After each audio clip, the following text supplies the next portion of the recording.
The White House has just released its national security strategy for 2025, and it is a total catastrophe.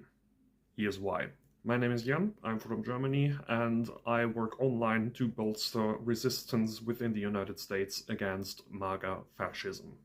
National security strategies are not just documents that you use to make up your own mind as a government.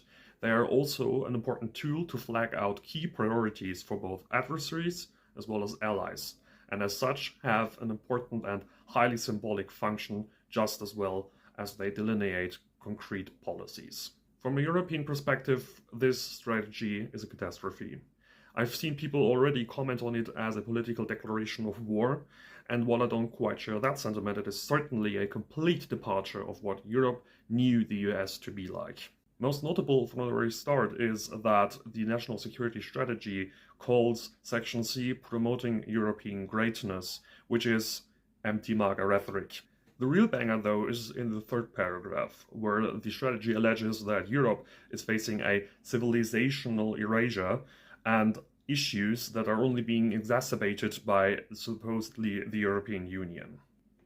Among these are allegedly the undermining of political liberty and sovereignty, censorship of free speech, the suppression of political opposition, and loss of national identities. It should go without saying that this isn't true. I am a citizen of the European Union just as well as a German citizen. I have voting rights for both the European Parliament and the German Parliament. And while the EU system is certainly not perfect, it is a system that we arrived at on this continent after 2 world wars with the knowledge that killing each other is less preferable than working together. This is not a mistake. This is a direct attempt to frame the European Union and the ideas it stands for as politically problematic. This is not about wanting Europe to regain its civilizational self-confidence. It is an attempt to push MAGA culture war on us. And the strategy continues to spread lies with the section on Ukraine, alleging that, I quote, "A large European majority wants peace, yet that desire is not translated into policy, in large measure because of those governments' subversion of democratic processes." Not only does the strategy here allege that the European Union is suppressing political freedom, it also alleges that we don't have peace in Ukraine right now because our own governments were supposedly not translating European will for peace into policy. Let's make one thing very clear. There is a war in Ukraine because Putin decided that he wanted to have that war in Ukraine. If Putin stops that war today, the war is over. If Ukraine stops this war today, Ukraine is over.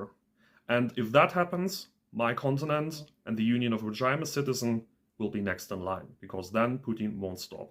And that is the reality that we face on this continent, and it is a reality that most Europeans are very much aware of. But it doesn't even stop there, as it appears, if I may say so, this strategy has been conceived by idiots.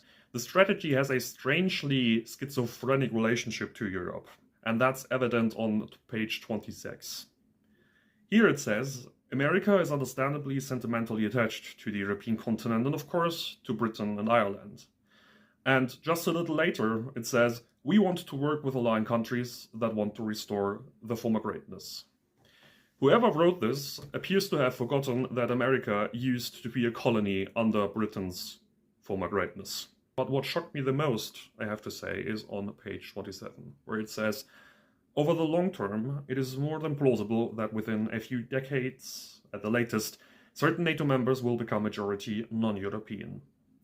As such, it is an open question whether they will view their place in the world or their alliance with the United States in the same way as those who signed the NATO Charter. When a strategy does not define what it means by NATO members becoming majority non-European, the only way I can interpret this is that this strategy alleges a supposed replacement of European population. And that I have only ever heard from far-right and extremist actors and parties in Germany or in Europe at large. In short, this is simply a racist conspiracy theory, and it is in the national security strategy of the US.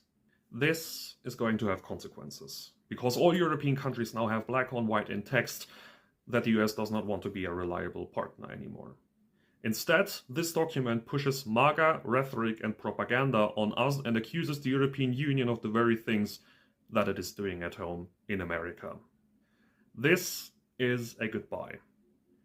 A goodbye from the multilateral order that was based on rule of law that the US helped create itself after the Second World War.